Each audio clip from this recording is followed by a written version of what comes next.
고난에 대한 얘기입니다. 고난과 말씀에 대한 이야기예요. 그래서 이 본문의 그 중에서 중심 구절이 67절입니다. 고난당하기 전에는 내가 그릇 행하였더니 이제는 주의 말씀을 지키나이다 라고 말하고 있어요. 그리고 72절에 또 반복해서 뭐라고 말합니까? 71절에 고난당한 것이 내게 유익이라 이로 말미암아 내가 주의 율례들을 배우게 되었나이다. 반복해서 강조하고 있습니다. 시인은, 노래하는 사람은, 시편 기자는 다 같은 말이라 그랬죠. 인생의 비포와 애프터가 갈리는 고백을 하는 거예요.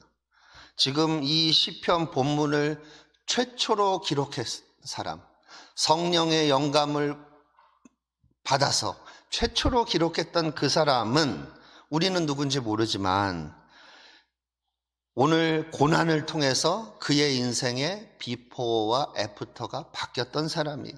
고난 전과 후가 완전히 다릅니다. 고난당하기 전에는 내가 그릇 행하였더니 이제는 주의 말씀을 지키나이다. 이게 무슨 말입니까? 고난을 통해서 말씀의 눈이 열려버린 거예요. 영안이 열려버린 거예요. 열심히 성경 공부하는 사람과 말씀의 눈이 열린 사람은 완전히 다릅니다. 열심의 퀄리티가 다릅니다. 다른 말로 하나님 말씀에서 말씀의 눈이 열렸다. 이게 무슨 말이냐면 하나님 말씀에서 길과 진리와 생명을 발견한 사람이에요. 그게 다르죠? 성경 공부하는 거 재밌어 하는 사람과 하나님 말씀에서 인생길을 찾고 인생의 진리를 발견하고 인생의 생명을 여기에다 걸기로 결단하는 사람이 어떻게 비슷합니까? 비슷하지도 않죠. 하나님 말씀이 정말로 길이고 진리요 생명이구나. 예수님이 바로 그런 분이구나. 내가 붙들어야 할 것이 하나님 말씀이로구나. 성공이 아니구나. 이 세상에서 승승장구하는 것이 아니구나. 또 하나님 말씀에 내 인생을 걸어봐야 되겠다. 말씀이 소망이고 말씀만이 행복을 주는구나. 내가 직장에서 승승장구하고 내 처자식 잘 먹여 살리는 것이 행복인 줄 알았는데 아니구나. 하나님 말씀이 내게 행복을 주는구나. 그런 사람이 인생에서 승승장구하는 거예요. 그런 사람이 가정을 행복하게 이끄는 거예요. 그래서 시인은 기도가 바뀌었습니다. 문제 해결과 기도 응답이 기도 제목이었는데 이제는 66절에서 뭐라고 말합니까? 명철과 지식을 내게 가르쳐 주세요 라 그래. 너무 고상한 말 같아요. 68절에는 주의 율례들로 나를 가르치소서 그래요. 기도가 바뀌는 거예요. 응답하여 주시옵소서에서 나를 가르쳐 주십시오. 날 좀 깨우쳐 주세요. 말씀의 더 깊은 세계로 나를 이끌어 달라고 기도하고 있는 거예요. 또 시인은 신앙 체험을 고백합니다. 65절에 하나님이 나를 선대하셨다 고백하고 65절에 70절에는 나는 주의 법을 즐거워한다고 고백해요. 72절 주의 법이 내게는 천천 금은보다 좋다라고 말해요. 이게 뭡니까? 이 말이에요. 옛날 우리 여기 좀 어른들 계시니까 우리 한국교회 전성기 때 그런 찬양 많이 했잖아요. 세상 사람 날 부러워 아니하여도 나도 역시 세상 사람 부럽지 않아. 그렇죠? 우리 그 찬양했어요. 왜? 바로 그 고백이에요. 부럽지 않은 거예요. 내가 좀 못 살고 내가 우리 가정에 좀 문제가 많아도 부럽지 않아요. 왜? 주님으로 만족하는 거예요. 그게 너무나 기뻐서 그런 것 따위예요. 이런 그 표현이에요. 그런 것 따위들. 조금 더 잘 살고 조금 더 못 살고 이런 것들 따위는 문제가 되지 않았어요. 그럴 때 한국교회 전성기가 왔었던 거예요. 고난 후에 하나님 말씀에 눈이 열린 것은 좋습니다. 그런데 문제가 발생합니다. 오늘 본문에서. 고난 후에 하나님 말씀에 눈이 열린 것은 너무나 행복한데 문제가 발생해요. 무슨 말입니까? 69절에 보니까 교만한 자들이 거짓을 지어 나를 치려고 하는 거예요. 69절에. 교만한 자들이 거짓을 지어 나를 친대요. 아니, 왜 하나님 말씀에 눈이 열렸는데 왜 이러한 일이 생기냐고요. 날 모함하고 날 공경에 빠뜨리고 나를 험담합니다. 뒤에서. 나랑 친하게 지냈는데 그런다고요. 심지어 교회 안에서도 그래요. 70절에 대적들은 마음이 살쪄서 기름덩이 같은 자들이에요. 알고 봤더니. 왜 이런 일이 생겼을까요? 시인은 고난당한 후에 변화된 삶을 살죠. 하나님 말씀이 인생관이 되고 내가 마땅히 행할 바가 되는 거예요. 그런데 이전에 함께 하던 사람들과는 어떻게 되겠어요? 내가 하나님 안에서 인생길을 발견하면 이전에 함께 했던 친했던 사람들과 소원해질 가능성이 훨씬 많아요. 더 친해질 가능성이 별로 없어요. 아니, 목사들도 그래요. 목사가 한번 은혜를 또 받잖아요. 한번 영성을 점프업하면 이전의 사람들하고 거리감이 생기는 거예요. 그래서 이전에 함께하던 사람들과 소원해지고 거리감이 생기고 심지어 심하면 이질감까지 드는 거예요. 이질감. 이 사람하고 더 이상은 내가 이야기를 못하겠다. 내가 그동안 어떻게 이 사람하고 그렇게 친하게 지냈을까? 속 얘기 다 하고 이렇게 된다고요. 심지어는 갈등도 발생합니다. 왜죠? 하나님 말씀에서 길과 진리와 생명을 발견했기 때문입니다. 이게 원인이에요.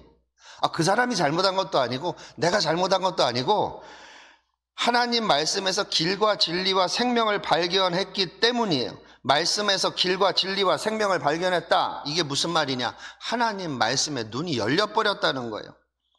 이 말이 더 무슨 말인지 아십니까? 눈이 열렸단 말이 뭐예요? 전생애를 하나님께 드려야 되겠다. 결심이 서버린 거예요. 그러고 싶다는 말이 아니라 그러기 시작한 거예요. 이미. 목사가 되고 선교사가 되는 게 아니라 나는 구역장인데 목자인데 나는 집사인데 내 인생 주님께 드려야 되겠다. 그러니까 그 직분을 감당하는 퀄리티가 달라지는 거예요. 여러분, 인생을 드리는 마음으로 교사를 하고 인생을 드리는 마음으로 찬양대를 하는 사람과 좋아서 하는 사람이 얼마나 차이가 나냐고요. 이건 달라요. 전생애를 드리겠다고 나서는 사람이 교사를 하면 아이들 변화됩니다. 근데 그런 분 봤어요.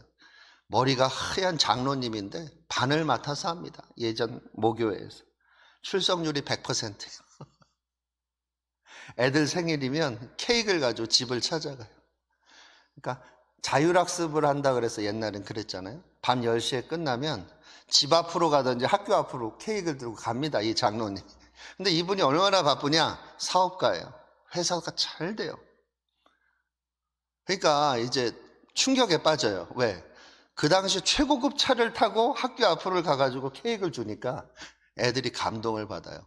기사가 있거든요. 김 기사 기다려. 그리고 케이크 들고 서 있는 거예요. 나와라. 지금 같으면 이러잖아요. 이게 이 시대가 아니잖아요. 핸드폰 시대가 아니니까 하루 전에 집에다 연락을 하는 거죠. 언제까지 간다. 그러고 나서 언제 나오나 두리번거리고 있는 거예요. 그럼 거기에서 축복성 불러주고 집까지 데려다 줄까? 뭐 이러는 거죠. 왜 그렇게 사나 했어요. 그러나 보니까 제가 대화를 잠깐 해봤는데 아이들에 대한 뜨거움이 보통이 아니에요.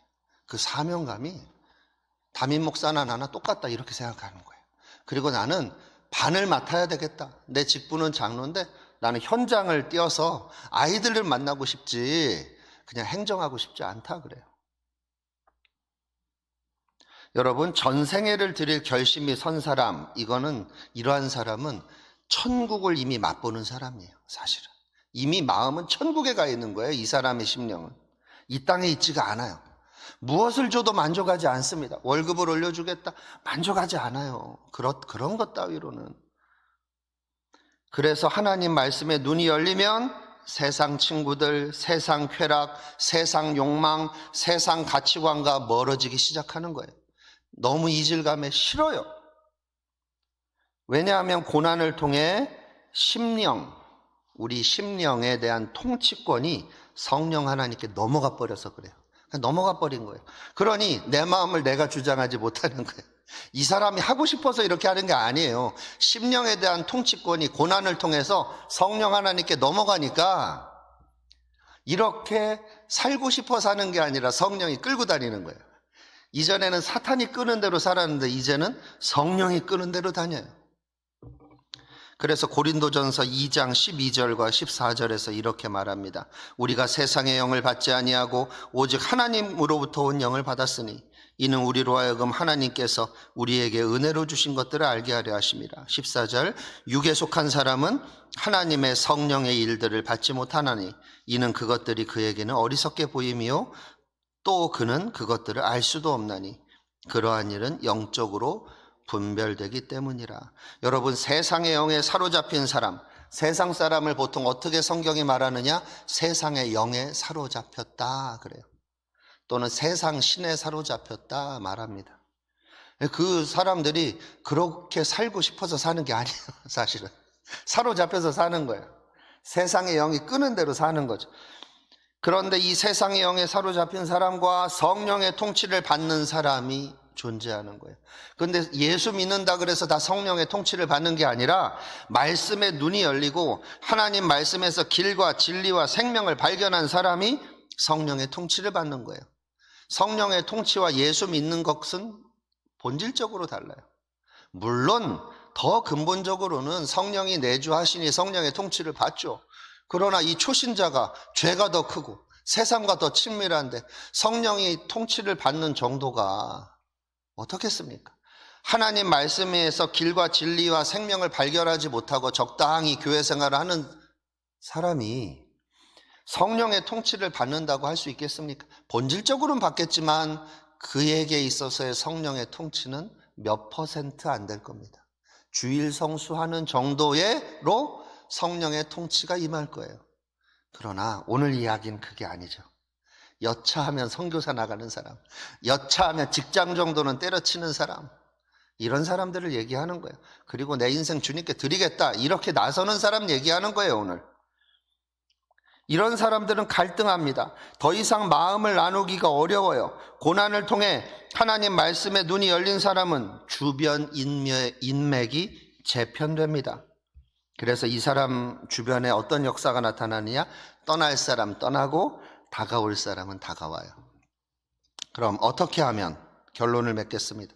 어떻게 하면 나도 이런 체험을 하고 이런 고백을 할까요? 우리가 할 수 있는 일상에서의 방법은 결단하는 거예요. 그리고 기도하는 겁니다. 그렇게 하고 싶다고, 나도 이렇게 만들어 달라고 기도해야 되는 거죠. 그런데 그 기도가 응답되는 걸 보면 신기해요. 하나님 주권으로 한 방 맞아야 변화될 줄만 알았는데 제 친구를 보니까 기도로 되더라고요. 난 기도로 안 될 줄 알았어요. 고난을 심하게 당해야 되는 줄 알았는데 기도로 돼요. 어떤 기도를 하느냐? 말씀에 자기를 의탁하도록 기도하십시오. 하나님, 말씀에 내 인생을 의탁하게 도와주세요. 이 기도를 하십시오. 말씀에 자기를 의탁하십시오. 이것이 여러분의 기도가 되어야 합니다. 우리의 기도가 되어야 합니다. 무슨 말입니까? 말씀에 자기를 의탁한다는 말이 무엇입니까? 말씀에서 공급받고, 말씀에서 위로받고, 말씀에서 길을 찾고, 말씀에서 분별하고, 말씀에서 만족을 찾고. 그러니까 자식에서 만족 찾으면 안 되는 거예요. 우리 교회 담임 목사님 자주 하시는 말로 손자에게서 만족 찾으면 안 돼요. 손자에서. 말씀에서. 오늘 기도해야 된다. 야, 손녀 오지 말라 그래라. 될까요? 우리 어머니 보면 안 되던데. 말씀에서 만족을 찾고, 말씀에서 기뻐하고, 또 말씀대로 살아가고, 말씀이 좌우명이 되고 인생관이 돼야 되는 거예요. 여기까지가 말씀이 인생관이에요.